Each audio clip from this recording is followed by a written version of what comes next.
What's up, y'all? Welcome back. It's time for another installment of Drumming Without Drums. Now, what we're going to cover today is another type of note, and that's called the 16th note. Now, to refresh your memory, let's talk about the other types of notes we learned. All right, we talked about quarter notes, and then we talked about eighth notes, and we discussed the relationship between quarter notes and eighth notes. Now, we're going to take it a step further and split up the quarter note into even more parts. Because if you remember, when we played quarter notes, right, we would play a nice slow tempo, and we count 1, 2, 3, 4. Then, to play eighth notes, we'd simply play one extra note in between those quarter notes. So it sounds like this: 2, 3, 4. 1, 2, 3, 4. So quarter notes, 2, 3, 4. Eighth notes, 1, 2, 3, 4, 1. So what we're doing here, just to give you kind of like a grand view of what we're doing, we're splitting up the quarter note into multiple different pieces. When you learn different types of notes, that's essentially what you're doing. So what we did there is we divided the quarter note into 2 different notes. And those are eighth notes. And the way we count eighth notes is 1 and 2 and 3 and 4 and, right? So there are 8 eighth notes per every measure. There are 4 quarter notes and there are 8 eighth notes. The relationship between eighth notes and quarter notes is 2 to 1. 2 eighth notes for every quarter note. We play 1 eighth note on the beat, on 1, 2, 3, 4, and then we play 1 in between, which is the and. 1 and 2 and 3 and 4 and 1. Alright, so that's your little refresher. Now let's talk about 16th notes. What we do with 16th notes is actually pretty simple. We're simply using the same 2-to-1 relationship, except now it's a 2-to-1 relationship from eighth notes to 16th notes. So we're splitting each eighth note into 2 different parts. So, to demonstrate, I'm going to play it real slow. I'm going to scale back the tempo so you can really understand what we're doing here, okay? It's the same relationship as we had between eighth notes and quarter notes, because there were 2 eighth notes for every quarter note. Now there are 2 16th notes for every eighth note. So if we were to play eighth notes, I'll start out by just playing eighth notes. Then I'll demonstrate how 16th notes sound, okay? Here we go. 1 and 2 and 3 and 4 and 1 and 2 and 3 and now I'll go to 16ths. 1 and 2 and 3 and 4 and 1 and 2 and 3 and 4 and 1. Now an easy way to figure that out is simply play your right hand on all the eighth notes. 1 and 2 and 3 and 4 and then when you're ready, put the extra note with your left hand in between each of those notes you're playing with your right hand. So 1 and 2 and 3 and 4 and 1 and 2 and 3 and 4 and 1. See how my right hand is lining up with all the 1 and 2 and 3 and 4 ands I'm doing with my mouth? That's the way to do it. But now there's a way to count those extra notes that we just learned, okay? Because remember, we were only counting 1 and 2 and 3 and 4 and when we're counting eighth notes. But when you're counting 16th notes, you add an E and a. It sounds weird, but that's just how you count it, okay? So we're going to slow it down. I'm going to count 16th notes with what I play. Now, you can play 16th notes as slow as you want. The important thing is that wherever you establish the speed or the tempo of what you're playing establishes the relationship between all the notes. So once you establish that speed, that has to stay constant. As far as starting out, however, you can always start any of these types of notes at any speed. What changes is just that, the speed, but the relationship doesn't change. That may have been a little bit confusing, but I'll demonstrate it a little bit later, okay? So for now, I'm going to play 16th notes really slow, and I'm going to count 16th notes.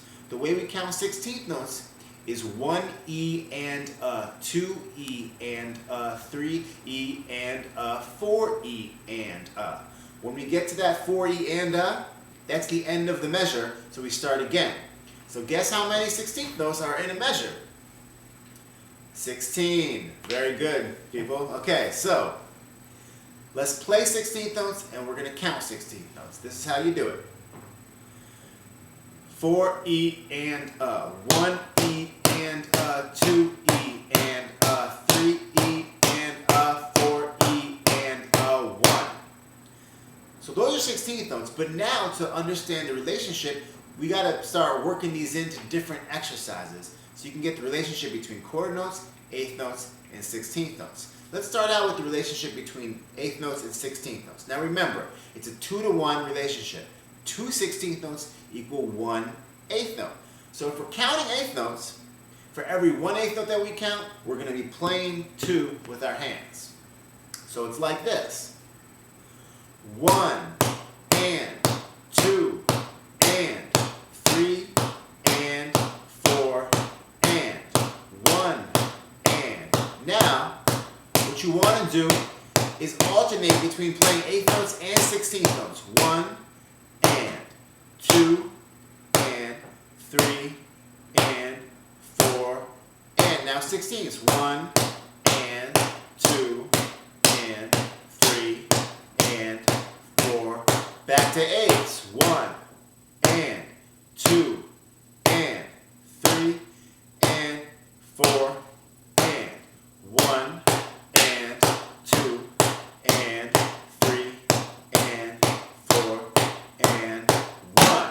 Okay? What I just did there is I played a measure of eighth notes into a measure of 16th notes, but I stayed constant with what I was counting. I counted eighth notes the whole time. That's really important. Not only do you want to count out loud with whatever you play, you want to count the same thing.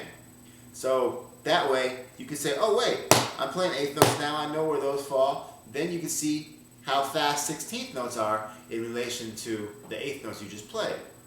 You can do the same thing by counting 16th notes. So now I'm going to count 16ths, and I'm going to play the same exercise. Alright, so these are the 2 exercises I really want you to practice to get a handle on 16th notes. Count your eighth notes, do a measure of eighths, then a measure of 16ths, then count 16ths, and then do a measure of eighths and 16ths. And I'll demonstrate that second exercise right now. So here we go. I'm counting 16ths. 1 E and 2 E and 3 E and 4 E and. Now I'm playing 16ths. 2 E and 3 E and 4 E. Back to eighths. 1 E and 2 E and 3 E and 4 E. Back to 16ths. 1 E and 2 E and 3 E and 4 E and 1. Okay, so those are your 2 exercises. Now, I'm not going to just give you hand exercises. We're going to learn how to play a 16th note beat. So basically, this is going to be the basic rock beat that we learned a few lessons back.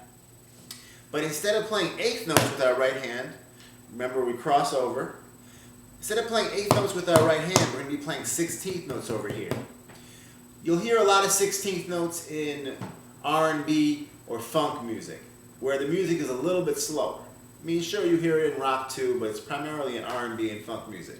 So, what you want to do is you want to just start playing your right hand on 16ths and count 16ths. So 1 E and 2 E and 3 E and 4 E and 1. When you're comfortable with that, you're going to add your left hand on 2 and 4. 1 E and 2 E and 3 E and 4 E and 1 E and 2 E and 3. Now when you're comfortable with that, add your bass drum on 1 and 3. E and 2 E and 3 E and 4 E and right foot and left hand. Right foot, left hand, but always count. 1 E and 2 E and 3 E and 4 E and. Now you want to do the same thing counting eighths. When you count eighths, you can get a little bit faster. Just because counting 1 yen, a 2 yen, a 3 yen, a 4 yen can be really draining. So let's do the same thing, but I'm going to count eighth notes. 1 and 2 and 3 and 4 and 1 and 2 and 3 and 4 and 1 and 2 and 3 and 4 and 1 and 2 and 3 and 4 and 1. And like I said before, the main challenge in playing this beat, or really any beat, is lining up your limbs. When you have either 3 limbs or 2 limbs playing at the same time, it's tough to really get them to line up exactly, okay? So if you need to, slow it down. Make the beat as slow or as fast as you want, but don't start out too fast because speed is not the name of the game. Now let me just demonstrate one thing before we're done with this lesson. And all I'm going to do is I'm going to keep my left hand and my right foot doing the same thing, playing 1 over here, 2 over here, 3 over here, 4 over here. I'm just going to mix up my right hand to show you that even with the limited knowledge you have, you can create some cool beats. And you can do so by even just mixing up what your right hand is playing. I'm just going to be playing some 16th notes and then some 8th notes, okay? And that's all I'm going to be doing. But I'm going to count 8th notes the whole time. Check it out. 1 and 2 and 3 and 4 and 1 and 2 and 3 and 4 and 1 and 2 and 3 and 4 and 1 and 2 and 3 and 4 and 1 and 2 and 3 and 4 and 1 and 2 and 3 and 4 and 1 and 2 and 3 and 4 and 1 and 2 and 3 and 4 and 1 and 2 and 3 and 4 and 1. That's your little demonstration. Hopefully you enjoyed this lesson. Now that we have 16 notes to work with, there are so many possibilities in terms of the beats that we can learn. We're going to really get into it next lesson, so be sure to tune in. Thanks.